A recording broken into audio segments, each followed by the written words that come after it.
দিনটা ছিল কালী পুজোর দিন সন্ধ্যাবেলা। বাড়ির রান্না বান্না টুকটাক করলেও কখনো ঠাকুরের ভোগে হাত লাগায়নি।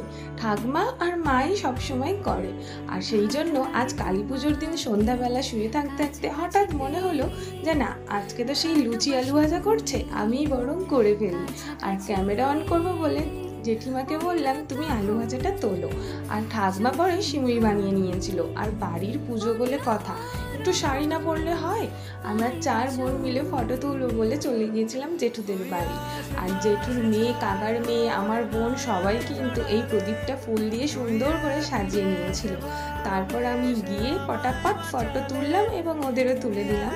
আর তারপর 4 জন মিলে আর কি, আমাদের পাড়ার ঠাকুর আর পাশের পাড়ার ঠাকুর, দুটো ঠাকুর দেখে চলে এলাম ডাইরেক্ট নিজেদের মন্দিরে।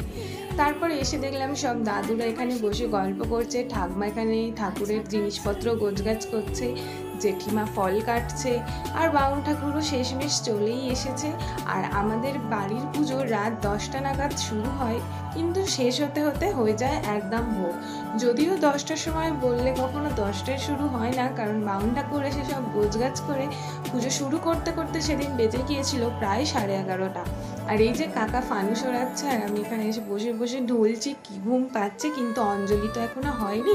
তাই যতক্ষণ না অঞ্জলি দিচ্ছে আমি বাড়িও যেতে পারবো না। আর এই যে আমার বোন পাকামো মেরে আমি ঘুমাচ্ছিলাম যখন ভিডিও অন করে, আর আমার ঘুমের ভিডিও করেছে। তারপরে অঞ্জলি দিয়ে সারাদিন পর বাড়ি এসে লুচি আর আলুর দম খেয়ে দিনটা শেষ